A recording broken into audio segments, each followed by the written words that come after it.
Muy buenas tardes, mi nombre es Natalia Jiménez y hoy los estaré acompañando en un nuevo espacio de En Profundidad. Este es un espacio de teletica.com donde abordamos un poco más a fondo noticias nacionales e internacionales de la mano con expertos que nos pueden ampliar un poco el panorama alrededor de un hecho en particular. Esta semana no quisimos dejar pasar estos videos que han trascendido de las diferentes peleas en los centros educativos y la violencia en los colegios. Ha trascendido un número bastante grande de videos y un número atípico, y por lo que quisimos abordar este tema de la mano de las autoridades. ¿Qué está pasando en el MEP y cómo están analizando esto las autoridades? Para hablar sobre este tema nos acompañan el día de hoy vía Zoom, doña Enid Castro, ella es directora de la Contraloría de Derechos Estudiantiles del Ministerio de Educación Pública, y también doña Gabriela Valverde, directora de Vida Estudiantil también del MEP. Muchísimas gracias a las dos por sacar el tiempo para esta tan importante entrevista y de una vez vamos a entrar en materia. Me gustaría tal vez empezar con doña Enid. Doña Enid, en términos generales, cuéntenos un poco con respecto a este tema de la violencia, ¿qué está pasando en el MEP? ¿Qué han determinado ustedes como autoridades que puede estar pasando en los centros educativos? Sí, muchas gracias, Natalia. Básicamente nosotros estamos analizando que el fenómeno de volver a las aulas, de reencontrarse nuevamente entre personas, ha generado una serie de situaciones o de diferencias entre compañeros que han generado este tipo de violencia y que ha incrementado en los últimos días. A raíz de eso, el Ministerio ha tomado una serie de medidas, entonces estamos trabajando sobre eso desde cada una de las instancias competentes para poder abordar adecuadamente y de una manera preventiva el tema de la violencia. ¿A qué creen ustedes puntualmente que se debe esto? Puede ser que, bueno, en los últimos 2 años los estudiantes no se vieron tan de cerca como se están viendo ahorita, pero ¿qué han analizado ustedes más a fondo con respecto a este tema? Bueno, aquí podría señalar que evidentemente la pandemia generó efectos, afectó directamente a la comunidad educativa, a la población estudiantil. Estamos hablando de 2 años en que estuvieron en encierro, en aislamiento, con muy poca interacción cercana a sus pares, a sus amigos, amigas, estudiantes que dejaron de asistir a la escuela siendo todavía bien pequeñitos y ahora se enfrentan a una situación de colegio, de secundaria, ya entre adolescentes. Hay una afectación emocional importante por la pandemia. Además de esto, pues volver a aprender una serie de habilidades que se necesitan para la vida y la convivencia en los centros educativos, aprender a hacer amigos, a desarrollar la tolerancia, la comunicación no violenta, aprender a preocuparse por el bienestar propio, pero también el de los demás, negociar. Hay una serie de habilidades y de situaciones que se deben enfrentar en la vida, en los centros educativos, en la vida estudiantil, en la relación con el personal docente, administrativo. Y bueno, todas estas afectaciones que además no son solo emocionales, porque como sabemos la pandemia generó mucho sufrimiento en las familias costarricenses, aumentó el desempleo, la pobreza, y nuestros estudiantes vienen de esas familias. Entonces hay situaciones muy de desigualdad social y económica que, bueno, llegan a los centros educativos y, bueno, ahí se dan situaciones que responden a muchas cosas porque la complejidad social es muy grande, pero bueno, se atiende y se buscan, se hace todo lo posible por prevenirlas en este espacio educativo, que es donde ellos pasan la mayor parte del día. Doña Gabriela, me parece muy importante resaltar eso que usted mencionaba. Son literalmente cientos de estudiantes que vienen de cientos de contextos diferentes y que ahorita con la pandemia pudieron haber visto esto en sus vecindarios, en sus mismas casas, debido a diferentes situaciones económicas, sociales, incluso de salud, y que también eso viene en cierta parte de estos contextos. Sí, doña Natalia, son 1.170.000 estudiantes que ingresaron en marzo a los centros educativos. Tenemos, creo que 5.000 centros educativos, llegamos a los 5.000 centros educativos, y distribuidos en 27 direcciones regionales, o sea, en todos los rincones del país. El Ministerio de Educación tiene un centro educativo y esta cantidad de estudiantes y de centros educativos, pues así es la complejidad, así son las brechas también entre centros educativos. Los centros educativos son muy diversos y las poblaciones también. Tal vez en este tema que me puede ayudar tal vez doña Anit, que es de la Contraloría de Derechos Estudiantiles del MEP, que también ellos son el que lleva tal vez este dato más concreto. Doña Anit, ¿cuántos incidentes se reportan hasta este momento? ¿Cuántos llevan contabilizados? Situaciones que han atendido directamente en la Contraloría, 54. De esas 54 situaciones, porque aquí se canalizan de manera diferente y se llevan contabilizadas y sistematizadas de una forma particular, 15 de esos incidentes han constituido la elaboración de un expediente, porque por su complejidad requerimos de un informe, de acciones, de activación de protocolo y averiguar una serie de factores para poder establecer la ruta de trabajo que vamos a tener que tener con los centros educativos. Pero actualmente 54 incidentes han llegado a la Contraloría, de ellos 15 han requerido de un análisis más complejo e incluso llegar a los centros educativos directamente a averiguar la situación que se está presentando con la población estudiantil. Entonces hay algunos de ellos que no llegan a la Contraloría, es decir, pueden haber más de estos 54 incidentes que ustedes tienen reportados hasta el momento. Es probable, puede ser que queden en los centros educativos, directamente se resuelva en el seno del centro educativo y no requiera que lo eleven a la Contraloría. La Contraloría tiene diferentes vías de que se entere de una situación de violencia. Por ejemplo, puede entrar directamente a los canales de la Contraloría por medio del correo o por medio de la línea telefónica, pero también puede ingresar por medio de las redes sociales y nosotros entramos a conocer las situaciones de forma de oficio, digamos. Entonces, una vez que nos enteramos, solicitamos el informe correspondiente respecto a la activación del protocolo. Pero sí, es probable que se presenten de manera, digamos que pequeña, ¿verdad? Entonces lo resuelven en el seno del centro educativo. ¿Habían ustedes antes visto tal cantidad de incidentes de violencia entre estudiantes en tan poco tiempo? Porque son menos de 2 meses. En su experiencia, por lo menos en el MEP, ¿habían visto tal cantidad de peleas, de conflictos como han salido ahorita? Y este dato de 54, ¿cómo lo podemos comparar con los años anteriores, antes de pandemia? Porque sabemos que estos dos fueron bastante atípicos, pero comparado este dato de 54 con antes, ¿cómo lo podemos analizar?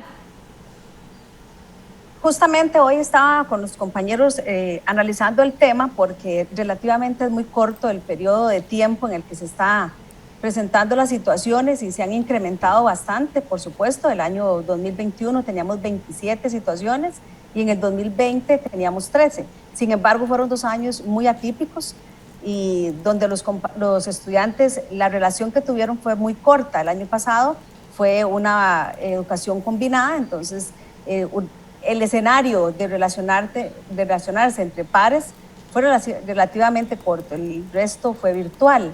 Pero sí nos preocupa bastante, especialmente los 15 expedientes que se han generado porque fueron las situaciones presentadas en los últimos días y que uno de ellos ha generado situaciones muy violentas. Entonces, sí, estamos nosotros analizando al interno de la Contraloría y junto con los compañeros de vida estudiantil para ver cómo hacemos un trabajo conjunto interinstitucional para poder abordar el tema de la violencia, porque sí está realmente muy elevado en tan corto tiempo. Usted me daba los datos por lo menos de 2020 y 2021, que entendemos que fueron años atípicos con 7 y 13 situaciones, que fue relativamente poco comparado con lo que llevamos. Pero antes de eso, en el 2019, 2018 y para atrás, ¿qué podemos decir sobre esos años para tener algo real, un dato real con que compararlo el de este año, por lo menos? 2019 fue bastante elevado, fueron 105 situaciones de violencia entre estudiantes, física. Y en el 2018 fueron 65 situaciones. Ese es el rango que tengo ahorita de histórico para poder comparar la situación. Entonces, si yo lo veo, por supuesto que en el año 2018 teníamos 65, pero anual. Ahorita llevamos 54 situaciones presentadas por las diferentes vías que en sí son muy elevadas. Si lo comparo con datos anuales, ¿verdad? Por eso es la alerta que nos genera a nosotros a nivel interno de la Contraloría y las acciones que tenemos que generar de manera inmediata y las coordinaciones con las diferentes instancias que se ven involucradas y directamente relacionadas con la atención de este tipo de situaciones. Tal vez resaltar eso que usted mencionaba y para que las personas que nos están viendo también lo tengan claro. Son entonces 65 situaciones, si no me equivoco, en el 2018 y un poquito más de 100 en el 2019, durante todo el periodo lectivo, que son bastantes, 10 meses aproximadamente. Y ahorita en menos de 2 meses ya llevamos más de la mitad de algunos de estos datos. Es realmente importante el aumento. Por supuesto que sí. Hay que tomar en cuenta también que en el 2018 estaba la huelga, ¿verdad? Entonces hay que, digamos que visualizar esos escenarios que fueron particulares y atípicos en los diferentes años, pero en términos generales, ya llevar 15 expedientes para poder analizar la situación, porque fueron muy complejos en un plazo tan corto del curso lectivo, sí, por supuesto, hace repensar un poco de qué está pasando a nivel interpersonal, porque no solo suceden en las aulas, digamos, dentro del centro educativo, sino están sucediendo en sus alrededores también. Entonces hay que replantear un poquito la ruta que vamos a tomar, porque hay que generar acciones a nivel interinstitucional. Y no lo podemos hacer solo, el Ministerio necesita de esa coordinación con PANI, de esa coordinación con Fuerza Pública, de esa coordinación con Penal Juvenil, de Justicia Restaurativa y demás, que nos permita ir colaborando y acompañando el proceso educativo de manera tal que el estudiante o los estudiantes no sufran mayor consecuencia y que no sean tan fuertes, que no los afecten el proceso educativo, porque lo primordial para ellos debe ser la educación. Entonces sí estamos replanteando bastante la ruta que vamos a trabajar y dar acompañamiento, no solo a los estudiantes, sino también a los centros educativos. Doña Anit, esos 15 casos que usted me comenta que fueron, que son un poco de los más graves, ¿hay algunos que nos puedan mencionar? Porque hay algunos que fueron bastante mediáticos. ¿Y qué tiene que pasar o cuál es ese límite para que ya se abra un expediente y no solo llegue a la Contraloría? Bueno, lo que nosotros valoramos es la situación tan compleja, ¿verdad? Por ejemplo, donde hay agresión hacia una autoridad, donde hay golpes ya evidentes, ¿verdad?, hacia una población, donde usted vea que hay un riesgo a la integridad física de la comunidad educativa en general, llámese estudiantes, llámese docentes, llámese autoridades externas. Entonces ya ahí se requiere un poco más de abordaje a nivel de la Contraloría. Por eso es que se requiere de ese informe específico sobre la activación del protocolo y las medidas que va a tomar el centro educativo para atender las situaciones que se le han presentado. Por ejemplo, cuando ocurre fuera del centro educativo, cómo se enteró la directora, qué protocolo activó, y cómo va a abordar la situación, porque posterior a esto debe ser una situación de restauración de la convivencia, ¿verdad? Justamente eso le iba a preguntar, porque hay incidentes que ocurren dentro del centro educativo que tal vez es un poco más fácil para las autoridades controlarlo, pero hay otros que ocurren fuera del centro educativo, en un parque cerca, en una cancha que está cerca. ¿Qué puede hacer el MEP en estos casos donde no están bajo la vigilancia de las autoridades, por lo menos de las autoridades del MEP? El alcance que le da el protocolo es que en el momento en que la directora del centro educativo se entere, debe activar el protocolo independientemente que está fuera del centro educativo, siempre y cuando el estudiante porte el uniforme y la persona, director o directora, se entere, debe activar el protocolo. Es el alcance que tiene. Si ocurre fuera del centro educativo, normalmente interviene Fuerza Pública, ¿verdad? Entonces, o Policía Municipal, porque lo que necesita es resguardar la convivencia ya externa del centro educativo, ¿verdad? Pero en el alcance para el director o directora cuando están fuera del centro educativo es una vez que ellos se enteren de la situación y puedan ser identificados los estudiantes o las estudiantes que estuvieron involucrados en un incidente fuera del centro educativo, pero deben estar debidamente identificados. Tal vez en esta pregunta que tengo, tal vez me pueda apoyar un poco doña Gabriela. ¿Cuál es ese protocolo entonces que se debe activar? Porque doña Anit nos decía que, bueno, entra el incidente a las autoridades o a la directora o director del centro educativo, pero ¿cuál es el protocolo entonces que se activa después? Sí, aquí yo creo que es importante comprender que están los conflictos que son cotidianos en los centros educativos, igual que en nuestra vida, ¿verdad? O sea, los conflictos se dan, el problema y los protocolos están definidos para atender ya situaciones que escalan de conflicto a violencia, que es donde ya tienen que intervenir el centro educativo y solicitar la ayuda de esas instancias que son básicas para poder garantizar la integridad física y bueno, la integridad en su conjunto de lo que son las personas que conviven en los centros educativos.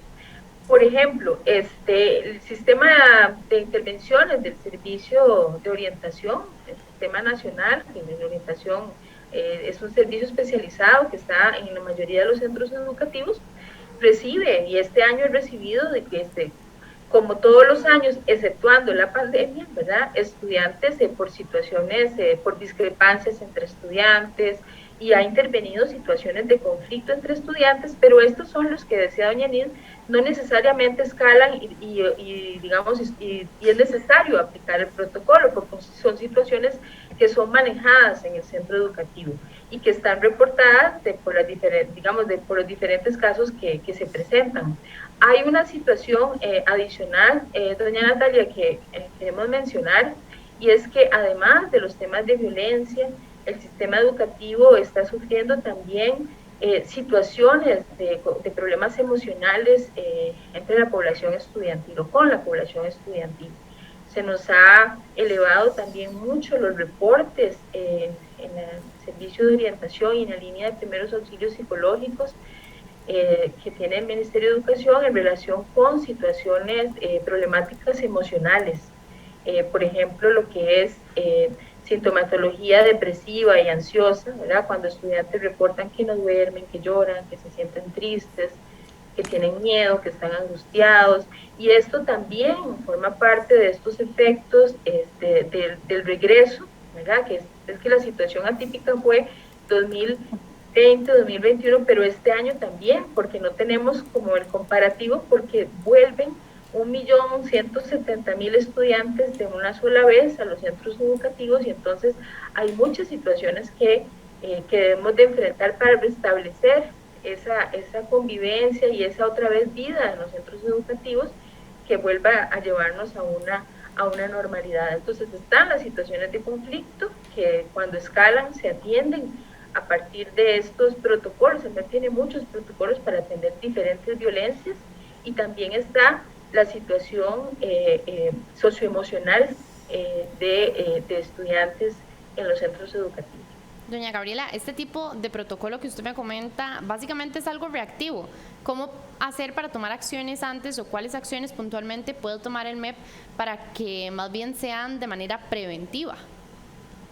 Sí, qué bien que lo señala. Los protocolos no previenen la violencia, los protocolos se activan cuando ya una situación escaló y es para atenderla debidamente. La prevención es lo más importante en este momento para evitar que se den más situaciones y para poder identificarlas de manera oportuna o de manera temprana. Eso es vital, y además en las comunidades educativas, en esa cantidad de centros educativos y con esa cantidad de estudiantes en diferentes partes del país, nuestro bracito, nuestra ayuda ahí definitivamente es el personal docente, administrativo y el personal especializado, técnico docente, como el servicio de orientación, como los equipos interdisciplinarios en primaria. Y todas estas personas son las que nos pueden ayudar, junto con la población estudiantil y las familias, a poder ir adelante para identificar situaciones, para prevenir situaciones. Es fundamental fortalecer estos espacios de escucha, de diálogo con estudiantes. Los estudiantes tienen mucha información y los docentes pueden darse cuenta de esto y pueden alertar para poder activar todas estas acciones de prevención o de comunicación con las familias. Igualmente las familias pueden colaborar muchísimo en eso, teniendo contacto directo con los profesores, profesoras guía, y con toda el personal que atiende, ¿verdad? Y que apoya en los centros educativos. Entonces, prontamente estamos por desarrollar el lanzamiento de una guía, una ruta para la convivencia en los centros educativos, que es una actualización, un material que actualiza y que apoya el Programa Nacional de Convivencia en Centros Educativos, que define a un equipo de trabajo especializado en esto, donde participan estudiantes, la dirección del centro educativo, profesionales de orientación, docentes, y que lo que hacen es hacer un diagnóstico con la población, con la comunidad educativa, definen los puntos prioritarios para prevenir las situaciones y promover la convivencia, y un plan de acción con diferentes proyectos y actividades. Entonces, a partir de esa reactivación y de ese lanzamiento, también estamos solicitando que el próximo miércoles, esta comunicación ya se hizo a todos los centros educativos del país, se activen las 2 primeras lecciones para trabajar justamente en la participación de estudiantes para definir estas relaciones de convivencia, para reconocerse en ese espacio educativo y además para que puedan empezar esa ruta definiendo dónde están los principales riesgos y sea un insumo principal para el equipo de convivencia y que siga con el proceso que está establecido. También estamos por lanzar una campaña con mensajes de algunas personalidades, personas incluyentes para las personas jóvenes, que pues den un mensaje a favor de la paz, de la resolución pacífica de conflictos y la promoción de la convivencia social. Doña Gabriela, tal vez enfocarnos un poco en esto que usted decía, que entonces el próximo miércoles 30 de marzo emitieron un comunicado de que todos los centros educativos del país, no sé si esto involucra también centros educativos privados como públicos, tienen que destinar las primeras 2 lecciones a abordar un poco este tema de la problemática de violencia. Tal vez profundizar un poco en este tema, qué van a hacer los estudiantes, qué le dijeron ustedes a los centros educativos que tienen que abordar en esta probablemente un poquito más de una hora. Sí, es para todos los centros públicos del país. Sí, son 2 lecciones, creo que cada lección es de 40 minutos y se van a dedicar a desarrollar actividades en cada grupo, en cada clase. El docente encargado que está a cargo del grupo en esas lecciones se va a encargar de desarrollar actividades que están sugeridas, que se envió en un comunicado a los centros educativos para poder acercar más esa comunicación entre estudiantes, esa cercanía para que les permita dialogar, conversar de estos asuntos y además señalar, identificar cuáles son las situaciones de mayor riesgo que están enfrentando y cuáles asuntos se podrían prevenir con lo que ellos manifiesten en estos espacios, cuyos insumos van a ser canalizados por los equipos de convivencia en los centros educativos para hacer un plan de trabajo que prevenga y mejore esta situación. Doña Gabriela, ¿y esto será igual para todos los centros educativos o pondrán un poquito más de atención en los colegios que ya saben que hubo algún tipo de incidente en estos 15 expedientes, tal vez en esos colegios, van a hacer algún tipo de acción diferente o es básicamente lo mismo para todos? La indicación es igual, sin embargo, todos los equipos regionales que conocen estas situaciones, que saben los centros educativos que han estado involucrados en estos expedientes y situaciones que le señalaba doña Nid, pues por supuesto van a estar más de cerca para poder conocer muchas cosas que a veces no se conocen en medio del conflicto o la situación, ¿verdad?, que explota y que entonces hay que abordar debidamente. En todo caso, siempre que se presentan situaciones, al activarse los protocolos, los centros educativos hacen una revisión, presentan un informe para acercarse más a qué es lo que está pasando y cuáles son las medidas para mejorar esto. Entonces ya los centros educativos que han presentado situaciones ya están trabajando en eso adelantadamente porque se les explotó de manera anticipada en este regreso a clases y entonces ya están atendiendo esas situaciones. ¿Y es algo que ustedes consideran que pueda seguir pasando? Me refiero a estas lecciones que van a destinar específicamente a prevención de violencia, ¿o es algo que va a ser una única vez? ¿No han valorado cómo seguir haciéndolo durante algún periodo de tiempo? Sí, claro que sí. De hecho, el Programa Nacional de Convivencia establece diferentes espacios para desarrollar esta estas consultas, estos espacios de escucha con estudiantes, y a partir de los proyectos que se desarrollan hay muchos espacios para trabajar estos temas. Pero claro que sí, hemos pensado en hacer esto con alguna periodicidad, hay que estar viendo, hay que estar leyendo lo que está pasando, midiendo las situaciones, pero definitivamente este reinicio a clases después de estos 2 años con toda la población estudiantil, pues sí está pasando la factura y tenemos que movernos con rapidez y apoyar muchísimo a los centros educativos para que salgan adelante. Doña Anit, tal vez ahora abordar con usted a cuáles sanciones puntualmente se exponen estos estudiantes que teníamos en las imágenes ahorita, que se ven involucrados en estos actos de violencia tan grandes. ¿A qué se ven expuestos? Sí, nada más, Natalia, aprovecho para agregar un aspecto importante a lo que dijo doña Gabriela Valverde con respecto a los 15 centros educativos a los que estamos interviniendo ahorita, porque sobre estos, algunos se llegaron a visitar directamente físicamente, entonces se pudo valorar algunas situaciones y sobre eso hacer una categorización, digamos, para la atención y abordaje. Entonces, sobre algunos de ellos estamos dando un acompañamiento particular y específico, ¿verdad?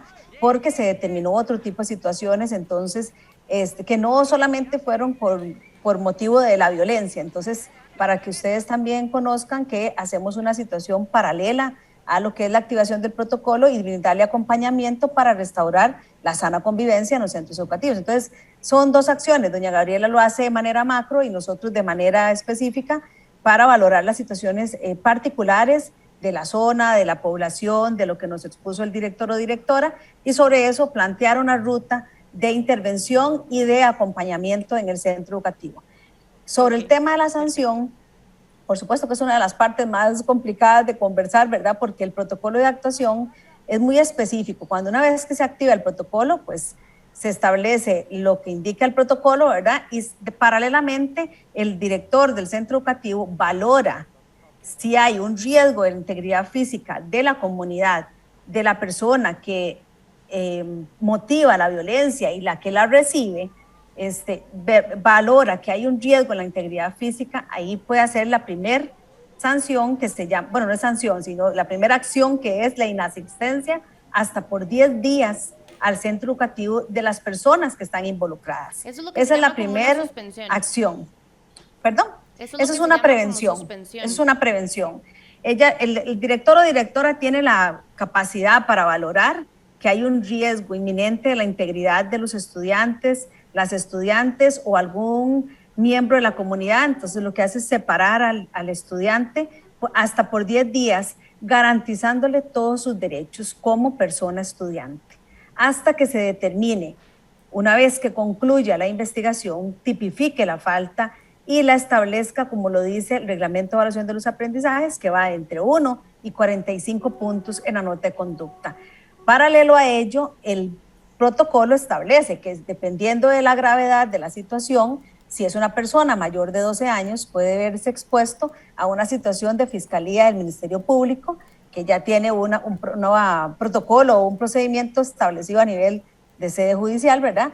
Y si es menor de 12 años, se debe establecer la coordinación con el Patronato Nacional de la Infancia. Pero en términos generales se aplica lo que dice el Reglamento de Evaluación de los Aprendizajes y la normativa interna de cada centro educativo, y va desde 1 a 45 puntos en la nota de conducta, paralelo a lo que más tiene que hacer, que tiene que hacer una acción correctiva y demás, para poder ir restaurando la convivencia en el centro educativo. Es decir, para aterrizarlo tal vez un poquito más, estas pueden ser sanciones desde una boleta o reporte, como le llaman normalmente, una suspensión o esta inasistencia que usted me comentaba, puede darse incluso alguna expulsión de un centro educativo. Usted no lo mencionó, pero tal vez me queda esa duda, y también una investigación ya con las autoridades judiciales, que eso ya es en casos muchísimo más elevados. Primero, la expulsión ya no se utiliza la inasistencia, porque en el periodo de los 10 días que se hace la investigación, la persona es inocente. Entonces yo le tengo que garantizar, lo que hago es una separación del centro educativo para determinar la gravedad de los hechos, y si las personas que están involucradas tuvieron que ver directamente o no. Y sobre eso le tipifico la falta, que puede ser leve, muy leve, grave, gravísima, muy grave, por eso es que va desde 1 a 45 puntos, según lo establece el reglamento de evaluación de los aprendizajes. La expulsión no se hace porque violenta el derecho a la educación. Entonces, lo que establecemos al Ministerio de Educación Pública a nivel es la inasistencia hasta por 10 días, mientras se efectúa la investigación. Ya a nivel de Ministerio Público es cuando un hecho es muy violento y, por supuesto, debe enfrentarse a la penal juvenil. ¿Hasta ahora han tenido alguno de los incidentes que haya ameritado alguna inasistencia o incluso ya con las autoridades judiciales, Fiscalía, Ministerio Público? Sobre los datos del Ministerio Público, nosotros no entramos a conocer esos datos porque es totalmente externo al Ministerio de Educación, tiene un procedimiento particular y diferente, ¿verdad?, que lo lleva el Ministerio Público, ¿verdad? Y sobre el tema de inasistencia, pues nosotros en el alcance de la Contraloría de Derechos Estudiantiles, lo que entramos a conocer del protocolo es cómo lo activó, si lo activó correctamente, si se le garantizó el debido proceso, se revisa que se garantizara el debido proceso a los involucrados y sobre las acciones que van a hacer para restaurar la convivencia y demás, y sobre eso vamos a acompañamiento y seguimiento. El centro educativo tiene 6 meses para hacer esa restauración de convivencia que dice el protocolo y nosotros entramos a acompañar, pero sobre el tema específico de inasistencia, o sea, datos específicos sobre eso, no entramos a conocer. La Contraloría entra a dar acompañamiento sobre la activación del protocolo y garantía del debido proceso. Doña Anit, ahí en imágenes también teníamos algunas fotografías de la fuerza pública que ingresó a un centro educativo y también hizo algún decomiso de armas y probablemente algunas drogas también. Entonces, en esos casos también ustedes, la Contraloría directamente aborda los casos. Lo que revisamos es la activación de protocolo únicamente. Pedimos el protocolo de activación cuando hay uso, tenencia o portación de armas o consumo de drogas o portación de droga. Es igual, se activa el protocolo y le pedimos informe del centro educativo para ver las acciones que hicieron al respecto. Porque la directora o director del centro educativo es el que lo activa y el que coordina con la fuerza pública o con la K9 en este caso, que entra a revisar droga. Entonces son ellos los que activan en primera instancia el protocolo. Doña Anit, acá en teletica.com, y le voy a pedir tal vez a los compañeros que nos coloquen la imagen en pantalla, nos llegó una denuncia de una página de un liceo, dice Liceo de San Antonio, donde se crea una página de Instagram para subir los videos de los estudiantes en las peleas. ¿Ustedes tienen algún tipo de denuncia con respecto a este tipo de perfiles en redes sociales? ¿Lo están investigando? ¿Cómo pueden abordar este tema en específico? No, nosotros no tenemos situaciones que recibimos de este tipo, porque eso se ve a nivel de centro educativo y ellos tienen el procedimiento para establecerlo ante la Fiscalía de Delitos. La Fiscalía tiene un departamento de delitos informáticos y sobre ese departamento es donde se exponen las situaciones de esta índole. Entonces, ellos tienen el procedimiento para establecerlo. Básicamente, entonces, este tipo de situaciones de redes sociales que promueven un poco también la violencia porque suben los videos de los estudiantes, no pasan por la Contraloría. No recibimos las denuncias. Van directo del centro educativo a las autoridades. A las autoridades, correcto. Es probable que nos pidan acompañamiento desde la parte legal, pero básicamente el acompañamiento es desde lo que dice la normativa legal para abordar este tipo de situaciones y la ruta que debe seguir ante delitos informáticos de la Fiscalía. Me gustaría también hacerle un par de consultas muy puntuales, a ver si ustedes ya tienen alguna información al respecto. Por lo menos en el caso del Liceo de Escazú, que los estudiantes se vieron involucrados con los policías y tuvieron algún encuentro con ellos ahí violento, ¿qué se sabe al respecto de qué fue lo que pasó puntualmente en este lugar? Lo que pasó en el centro educativo del Liceo de Escazú fue una alerta de que iba a venir un grupo de estudiantes a pelear con los del centro educativo del Liceo de Escazú. La directora activa el protocolo y los saca de manera escalonada, pero en esa situación de escalonamiento que le sacó a los estudiantes, ellos se quedaron a los alrededores y en apariencia llegó la fuerza pública y ahí se generó una serie de diferencias entre los estudiantes y la fuerza pública. Pero las compañeras asistieron ayer al Liceo de Escazú y básicamente fue esa diferencia que ocurrió ahí. Hubo un intercambio ahí de situaciones entre los estudiantes y la fuerza pública que generó el disturbio. También le iba a consultar, y estos dos casos en particular, porque creo que fueron los más mediáticos, el caso del Instituto de Alajuela, que dejó poco más de 20 estudiantes heridos. Ahí, ¿qué está haciendo la Contraloría y qué es la información que se maneja hasta este momento?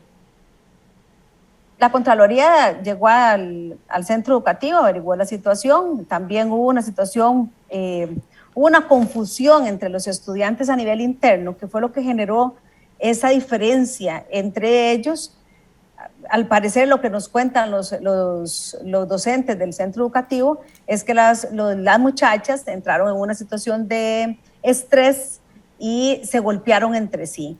Sobre eso vamos a trabajar nosotros dándole acompañamiento, seguridad y demás. Estamos elaborando una ruta para trabajar con ellos y coordinar acciones para brindarles jornadas de trabajo para que ellos puedan atender situaciones de crisis como la que se encontraron ahorita en el centro educativo. Pero fue una diferencia entre estudiantes. Muy importante también eso que usted menciona, nada más para resaltar un poco esa parte. Este tipo de situaciones están ocurriendo tanto en hombres como en mujeres adolescentes. Aquí lo teníamos también en las imágenes. Sí, ahí no hay diferencia. Doña Gabriela, tal vez conversar con usted un poco acerca de lo que usted nos mencionaba antes, de la atención emocional que le están dando a los estudiantes. Esta parte de la ansiedad, la depresión que usted también nos comentaba, ¿cómo la están abordando por parte de vida estudiantil del MEP? Bueno, la atención emocional a estudiantes en primera instancia se le brinda en el centro educativo. O sea, tanto el personal docente que lidia cada día con estudiantes, tiene que atender y comprender situaciones que viven los estudiantes en las aulas, que a veces necesitan salir para sentirse mejor. A veces esas situaciones también son referidas por el personal docente a personal especializado, que son los profesionales de orientación de los centros educativos, que son los que elaboran estos reportes que le mencionaba, por diferentes situaciones que atienden. Entonces llevan un reporte en línea, en tiempo real, de qué es lo que se está atendiendo, y de ahí es que entonces tenemos esta información de las situaciones emocionales, de las situaciones por discrepancia entre estudiantes, de las situaciones atendidas por acoso escolar o ciberacoso. Entonces, ese es como el canal en el centro educativo. También hay otros apoyos que no solo solicita el centro educativo a diferentes instituciones de especialistas, por ejemplo, en el tema de drogas, como el IAFA, en el tema de violencia familiar, como el PANI, cuando son menores de edad. Y hay otras que apoyan, digamos, que se pide apoyo para que lleguen o canalizarlos del centro educativo a esas instituciones. Además de eso, a nivel central, se brinda apoyo con una línea de primeros auxilios psicológicos, en donde las estudiantes y familias de cualquier lugar del país pueden llamar a una línea telefónica y ahí un especialista, una persona profesional de psicología les atiende su situación emocional y además se le brindan llamadas de seguimiento. Eso es un apoyo adicional que se generó en la pandemia. En el año 2020 se lanzó la línea en julio y que se ha mantenido, y claro que se debe mantener, porque ya sabíamos, ¿verdad?, que esta situación de la vuelta a clases iba a ser necesario que se contara con un apoyo adicional. Entonces son diferentes apoyos que tiene el Ministerio de Educación, pero siempre el principal soporte y atención de todo ese tipo de situaciones la brinda el centro educativo, porque son los que están ahí, conocen más que nadie a sus estudiantes, conocen las situaciones de la comunidad y de las familias. Entonces, todos los demás, los equipos especializados regionales del MEP, los del nivel central, como somos las que estamos aquí presentes, lo que hacemos es apoyar al centro educativo, porque el centro educativo es el que tiene el personal y el que conoce realmente qué es lo que está pasando. Y tal vez ya para ir cerrando este espacio de En Profundidad del día de hoy, me gustaría que cada una diera un mensaje final, ya sea para los padres de familia tal vez que nos están viendo, que son algunos de los más preocupados ante esta situación de violencia, estudiantes, docentes, etcétera, que cada una se pueda referir un poco a este tema. Tal vez empezamos con doña Anit. Sí, muchas gracias, Natalia. Yo creo que lo más importante es que las familias estemos atentas de la situación emocional de los estudiantes, cómo regresan, cómo se han sentido, qué les ha parecido volverse a encontrar con las aulas, abrir un canal de comunicación y tener confianza de que cuando se sientan mal, pues busquen a las personas idóneas en el centro educativo, al orientador, al profesor guía, al psicólogo, a la misma directora, que haya una apertura en el centro educativo para poder escuchar a ese estudiante y desde las casas poder estar más atentos, dar seguimiento, revisarles el bulto, revisarles las tareas, demostrarles la importancia que es para ellos, la importancia no solamente de que salgan bien académicamente, sino que se sientan bien consigo mismos cuando lleguen a las aulas, que cómo se han sentido, que si tienen compañeros, que si están cómodos, que si alguien los molesta, porque eso nos permite también generar una red de comunicación, que es lo más importante en estos momentos, y decirle a los estudiantes, por supuesto, que la Contraloría y el Ministerio y doña Gabriela y mi persona estamos aquí para ayudarles, para escucharlos, si se sienten cómodos, que nos busquen, que nosotros también formamos parte de una población, una comunidad educativa y estamos por y para ellos. Las familias también que sepan que no están solos, que hay dificultades, por supuesto, la pandemia ha generado muchísimas cosas difíciles, ¿verdad? Pero que lo más importante es que estemos acompañando al estudiante, a nuestros hijos y, por supuesto, darle seguimiento en todo momento a ellos, no dejar un minuto de restarle importancia a algo mínimo que ellos nos expresen. Yo sé que es cansado, yo sé que es difícil, yo sé que es agobiante a veces muchas situaciones que vivimos en los hogares, pero tenemos una gran responsabilidad como papás y como mamás y como encargados legales, y ellos son nuestra responsabilidad. Entonces, estar atentos a cualquier indicio de depresión, a cualquier indicio de desmotivación, estar pendiente de la parte académica, si van bien, si van mal, si ellos se sienten bien, si ellos se sienten cómodos con ellos mismos, pero lo más importante es abrir un canal de comunicación y enfrentar esto entre todos, que es lo más importante. Muchas gracias y doña Gabriela, adelante. Sí, esto es clave, entre todos y todas es fundamental, porque en realidad el fortalecimiento del clima escolar en su conjunto requiere de la participación de la familia, de estudiantes, de personal docente, administrativo y técnico docente.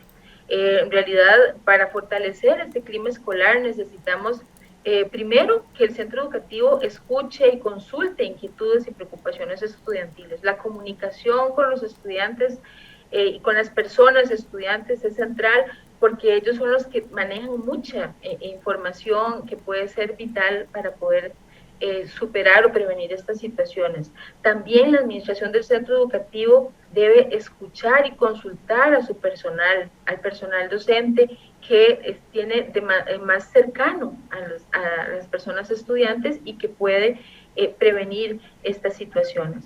Es fundamental también brindar espacios de esparcimiento en los centros educativos. Hay muchos programas de participación estudiantil que se desarrollan en los centros educativos de recreación, de deporte, de cultura, de ambiente, de participación política. Los espacios de esparcimiento son necesarios para esta salud mental y para fortalecer ese vínculo educativo que necesitamos para la permanencia escolar. También el personal docente administrativo es fundamental que modele con el ejemplo, que practiquen la convivencia, que se comuniquen bien. Esto es muy importante para los estudiantes, el ejemplo.